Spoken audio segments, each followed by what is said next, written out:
Hello प्यारे दोस्तों। तो आप लोग इस वीडियो में आए तो कुछ ना कुछ सोच के आए होंगे, क्या हमको यहाँ पे प्रॉफिट है यानी फ़ायदा है या नहीं है। तो हाँ, ज़रूर फ़ायदा है। आप लोग बने रहिए लास्ट तक, देखिए हम कितना अच्छा समझाते हैं। अगर आप लोग को समझ में नहीं आए तो हमको बोलिए कमेंट में, हमको समझ में नहीं आता, आप लोग अच्छे समझ नहीं समझाते हैं। देखिए हम लोग बहुत ही अच्छे समझाते हैं। अगर आप लोग नए हैं तो हमारे चैनल को सब्सक्राइब कर दीजिए और अंतिम तक बने रहिए वीडियो को। देखिए क्या कहते हैं कि जो है इससे पहले हम लोग थ्रेड्स पर में समझाए हुए हैं, पढ़ाए हुए हैं। अगर आप लोग नहीं देखे हैं तो इससे पहले जाकर उसको देख लीजिए, तब इसको आके देखिएगा। ये दोनों जो है एक दूसरे से क्या मिला हुआ है, ठीक है। तो देखिए इसको हम लोग क्या करेंगे, तो इसको जो है थेल्स पर्व का विलोम कहते हैं। पर्व नंबर 2 भी कहते हैं और थेल्स पर्व का विलोम भी कहते हैं। इस थेल्स पर्व नंबर 1 होता है। देखिए साधारण प्रति क्या कहते हैं, यदि कोई रेखा, इसको हम मिटा देते हैं, चित्र को मिटा दिए, कोई दिक्कत नहीं, हम समझा देंगे आपको, चित्र बना देंगे, ठीक है। यदि कोई रेखा किसी त्रिभुज को की दो भुजाओं को एक समान, किसी त्रिभुज को एक समान अनुपात में विभाजित करती हो तो वह रेखा तीसरी भुजा के समांतर होती है। एक त्रिभुज ले लीजिए, पहले अपने मन से एक त्रिभुज ABC पढ़ लीजिए, बहुत अच्छा समझा लीजिए, किताब में भी है, आप लोग देख लीजिएगा। एक त्रिभुज ABC ले लीजिए, देखिए क्या कहता है, समान अनुपात में बांट दिया, यानी ये दो रेखा AB रेखा और AC रेखा जो है, ये दो रेखा AB रेखा, ये रेखा कहलाता है, ये भी रेखा कहलाता है, AC रेखा, इसको दो बराबर अनुपात भाग में बांटता है। देखिए यहाँ से क्या हो, यहाँ पे एक रेखा दिए, इसका नाम D और E रख दीजिए, आप कुछ भी रख सकते हैं, ठीक है। तो समान भाग में, इसको भी एक आधा हो गया, इसको भी आधा हो गया, इसको भी आधा हो गया, इसको भी आधा हो गया। जब दोनों समान भाग में हो गया तो ये अनुपात हो गया समान, यानी AD बट्टा DB। तो इसको क्या लिख सकते हैं हम लोग, AD अनुपात DB लिख सकते हैं। उसी तरह इधर भी हो जाएगा AE बट्टा EC, तो AE अनुपात EC, ठीक है। इसमें कोई दिक्कत नहीं होगी आप लोगों को। अब क्या कहता है, देखिए समांतर है, तो ये देखिए एक दूसरे का समांतर है कि नहीं है। समांतर का मतलब क्या हुआ, ये समांतर हुआ कि नहीं हुआ, देखिए DE समांतर BC हुआ कि नहीं हुआ। देखिए तब कहता है कि माना कि ABC एक त्रिभुज है जिसकी भुजाएं AB AC को एक रेखा DE क्रमशः बिंदु D तथा E पर इस प्रकार काटती है। ये AB को इस प्रकार काट दिया कि नहीं कर दिया, काट दिया, यानी उसके बीच से भुजा कहते बांट दे, दो भाग में काट दिया कि नहीं काट दिया। और किसको, तो AC को भी काट दिया, इसको भी काट दिया, ठीक है। फिर देखिए अब हम लोग क्या करते हैं, देखिए क्या दिया हुआ है, AD बट्टा DB बराबर AE बट्टा EC। तो AD बट्टा DB बराबर AE बट्टा EC। अब हम लोग क्या करते हैं, प्रूफ करना है, क्या करना है प्रूफ, तो हमें साबित करना है कि, सिद्ध करना है DE समांतर BC, यानी ये रेखा जो नया वाला रेखा है वो इसके समांतर है। तो उसको साबित करके दिखाइए कैसे हुआ, ठीक। देखिए अब क्या करेंगे हम लोग, देखिए फिर क्या करेंगे, B से हम एक रेखा खींचेंगे, D से D हम लंब डालेंगे इस पे, जो AC वाला रेखा पे, जो AC रेखा वाला रेखा है उस पे। उसी तरह फिर क्या करेंगे, E से EN लंब डालेंगे। आप लोग कुछ भी लिख सकते हैं, NM कुछ भी लिख सकते हैं। देखिए तो इसको रेखा पे, AB रेखा पे। अब क्या करें हम लोग, B से E को मिला देंगे, फिर क्या करेंगे C से D को मिला देंगे, वही लिखिए। देखिए रचना में D से D लंब AC पर डाला, D से D लंब AC पर पूरा पर रेखा पर डाल दिए। E से EN लंब AB पर डाला, E से ले गए EN लंब डाल दिए, AB बराबर रेखा पर डाल दिए। फिर देखिए B को E से मिला दिया, B को E से मिला दिए, फिर C को D से मिला दिया, C को D से मिला दिए, ऐसा कोई कर। अब प्रूफ करना है, यानी साबित करना है जो DE समांतर BC कहे तो कैसे हुआ है। देखिए ऐसा करना कुछ नहीं है, देखिए क्या करना है, पहली मर्तबा जिस तरह से थेल्स पर्व में लिए थे, आप लोग नहीं देखा तो देख लीजिएगा। त्रिभुज ADE का ले लेंगे क्षेत्रफल, त्रिभुज ADE का क्षेत्रफल क्या जाएगा, तो त्रिभुज क्या होता है, त्रिभुज का क्षेत्रफल 1/2 गुने आधार गुने ऊंचाई, ये होता है, ठीक है। त्रिभुज ADE का क्षेत्रफल तो क्या होगा, 1/2 गुने आधार गुने ऊंचाई। आधार क्या होगा इसका, हम लोग बता देते हैं आप लोगों को पहले। आधार तुम आप लोग कहिएगा क्या, ये वाला त्रिभुज है तो इसका आधार ABC हुआ, तो कहिएगा कि तो ये जो BC है ना, यही आधार होता है त्रिभुज का। अरे पागल, ये आधार नहीं होता इसमें, लेकिन माना जाता है अक्सर कि आधार यही है, लेकिन यहाँ पे कंडीशन अलग है, कंडीशन अलग है। देखिए इसमें हम लोग क्या करेंगे, इसको आधार मानेंगे, यानी ये जो B यहाँ पे DE है ना, तो D और E है, तो इसको आधार मान के चलेंगे। कहोगे क्यों, ये जो है ये वाला रेखा, ये वाला रेखा A और D, यानी A और D इसको बढ़ा दिया कहाँ तक, B तक, है ना, बढ़ा हुआ, तो इसको हम लोग आधार मान के चलेंगे इस रेखा को, ठीक है। तो देखिए अभी दे रहे हैं त्रिभुज AD और किसके लिए, ADE के लिए।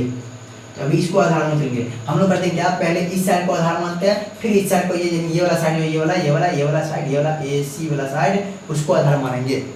पहले इसको मानते हैं AB को आधार, इसको आधार मानेंगे। तो देखिए अब यहाँ पे डाला गया क्या, E से EN लंब डाल दिया गया, लंब। तो क्या होता है, त्रिभुज ABC का क्षेत्रफल 1/2, कोई भी त्रिभुज क्षेत्रफल 1/2 गुना आधार गुना ऊंचाई। अभी त्रिभुज ADE का क्षेत्रफल है 2/2 गुना आधार किसको माना है, ये वाला रेखा को। तो ये तो काम है नहीं, तो क्योंकि ये जो है हमको जरूरत है नहीं, क्योंकि यहीं तक हमको जरूरत है, यहीं तक। तो AD हो गया आधार। ऊंचाई क्या होगा, त्रिभुज में ऊंचाई कौन सा होता है, जो लंब होता है वही उसका ऊंचाई होता है। तो लंब इसमें कौन सा हो गया, तो लंब हो गया EN, ये वाला जो है EN जो गया है EN, ये लंब हो गया, तो ये EN हो गया। वही लिखिए यहाँ पे हम लोग त्रिभुज ADE का क्षेत्रफल 1/2 गुना AD गुना EN। अब उसी तरह देखिए सेम बराबर शेष, यहाँ पे देखिए अब इसका काम तो हो गया। अब इसको ही आधार मानेंगे, अभी इसको ही लेके चलेंगे, ठीक ना। देखिए अब लिखेंगे DBE का क्षेत्रफल, यानी ये वाला जो त्रिभुज है, ये वाला त्रिभुज, ये वाला ये तो सीधा लिखा गया, ये वाला जो है, ये वाला DBE, इसको लेंगे DBE को, ठीक है। तो इसमें क्या हो जाएगा, ये जो लिखा गया पढ़ा हुआ यही है रेखा ना, इस पे जो लंब डाला गया, लंब EN लंब, ये इसके लिए लंब यही कहलाएगा। यहाँ पे चाहे आदमी हो, कोई भी आदमी, यहाँ पे B, यहाँ पे A और यहाँ पे B है रेखा, ठीक है। हम उसको सीधा बता रहे हैं। तो कोई भी आदमी यहाँ पे चलेगा, जो मान लीजिए चलेगा, जो कोई भी आदमी चलेगा, मान लीजिए चलेगा, तो कहाँ से चलेगा, रेखा पे, ये ना AB रेखा पे चलेगा ना, ABD रेखा पे चलेगा ना। उसी तरह यहाँ के इसके लिए लंब हुआ, वही इसके लिए भी लंब होगा, और आधार ये खुद रहेगा DB। तो इसका हो जाएगा 1/2 गुने DB गुने EN, तो 1/2 गुने DB गुने EN। आप देखिए 1/2 से 1/2 कट गया, EN से EN कट गया, वो AD/DB बचे, AD/DB समीकरण 2। अब सेम प्रोसेस, जब इसको आधार माने हैं तो उसको भी आधार मानेंगे, तो सेम प्रक्रिया करेंगे कि नहीं करेंगे, बताइए आप लोग। हाँ करेंगे। सेम उसी त्रिभुज में त्रिभुज ADE का क्षेत्रफल, तो क्या हो जाएगा 1/2 गुने, इस साइड आधार मानते तो क्या होता है AD, तो इस साइड मान लीजिए क्या हो गया AE, ये इतना तो आधार वाला है ना, उसी तरह AE आधार होगा कि नहीं होगा, हाँ होगा।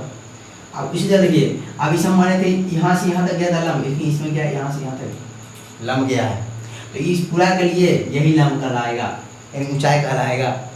ये क्या ऊंचाई DM हो जाएगा, इसका ऊंचाई DM, ये हो गया DM इसका ऊंचाई। देखिए ADE का क्षेत्रफल 1/2 गुने AE गुने DM। फिर देखिए जिस तरह से हम लिए थे DBE का क्षेत्रफल, उसी तरह लेंगे हम लोग DEC का क्षेत्रफल, यानी ये वाला जो क्षेत्रफल, ये वाला भाग उसको ले लेंगे। तो 1/2 गुने क्या हो जाएगा इसका आधार, ये वाला आधार हम मानेंगे EC, तो EC गुने, सॉरी यहाँ पे C लिखा है गुने, क्योंकि इसके लिए लंब वही है, तो इसके लिए यहाँ तो पूरा रेखा के लिए लंब वही है, तो DM ये भी हो जाएगा। अब देखिए यहाँ पे बट्टा कर देंगे, यहाँ पे क्या करते हैं बट्टा, DM से DM कटेगा, 1/2 से 1/2 कटेगा कि नहीं कटेगा, बचेगा AE/EC बचेगा। उसी तरह ठीक है, देखिए तो आप लोग समीकरण 3 को मान लिए। अब यहाँ पे लिखिए हम एक को क्या दिया हुआ, AD/DB बराबर AE/EC, AD/DB बराबर AE/EC, एक से लिख दिए, कुछ नहीं है प्रमेय, आप लोग फिगर समझ जाइए, अच्छा समझ जाइएगा। देखिए अब हम कह रहे हैं 2 और 3 का काम करना है, कुछ ना कुछ समीकरण 2 और समीकरण 3 जो माने हैं उसका कुछ ना कुछ का काम करेंगे, हाँ करेंगे।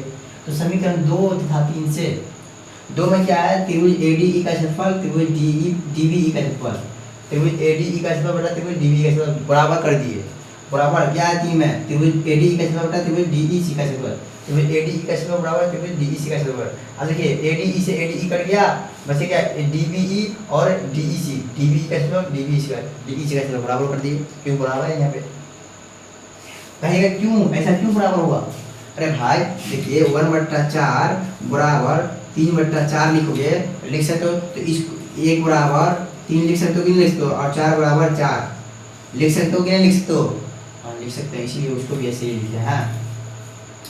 अब देखिए साथ ही त्रिभुज DBE तथा त्रिभुज ADE का क्षेत्रफल जो एक ही आधार किस पे अटका हुआ है, यानी त्रिभुज जो DBE ये त्रिभुज और ये जो DEC त्रिभुज ये एक ही आधार पर लटका हुआ है, देखिए जैसे हम लोग बताते हैं किस कैसे वो लटका हुआ है, ये जो है ये आधार हुआ डी और ई आधार हुआ, ठीक। इस पे एक त्रिभुज आ गया अपने आप, इधर से लटक गया त्रिभुज डी बी ई लटक गया, तो इसी पे ना आके लटका है। और एक नया त्रिभुज आर बन गया, तो कौन सा त्रिभुज, देखिए आधार तो सेम है डी ई, और एक त्रिभुज नया कौन लटक गया, ये लटक गया। देखिए एक त्रिभुज है ये डी ई सी, ये त्रिभुज भी इसी पे आकर लटका है। तो क्या कहता है, साथ ही त्रिभुज डी बी ई तथा त्रिभुज डी ई सी, डी बी ई और डी ई सी एक ही आधार डी ई पर का है, डी ई एक आधार पर इसी पे झूल रहा है, ये भी इसी पे, ये भी झूल रहा है, नहीं झूल रहा है, हाँ झूल रहा है। तो देखिए एक ही ओर स्थित है, यानी नीचे की ओर स्थित है, एक ही साथ, एक ही तरफ, ऊपर है तो ऊपर है, नीचे है तो नीचे, तो एक ही तरफ ना स्थित है, नीचे है कि नहीं दोनों, अतः डी ई समांतर बी सी पूर्ण हो गया, ठीक है। तो चलिए आप लोग को समझ में आई होगी, तो चलिए आप लोग इस चैनल को सब्सक्राइब कर दीजिए जल्दी जल्दी से, और अपने दोस्तों को शेयर कीजिए। चलिए थैंक यू, धन्यवाद। आप लोग बने रहिए लास्ट तक, जब तक एग्जाम होता है आप लोगों के साथ बने रहेंगे और अच्छे से वीडियो क्वेश्चन देते रहेंगे आप लोगों को, ताकि आप लोगों को कोई भी दिक्कत नहीं हो, ठीक है। थैंक यू, धन्यवाद। आप लोग इसे स्क्रीनशॉट ले लीजिए, इसको बता दीजिए और इसे स्क्रीनशॉट ले लीजिए।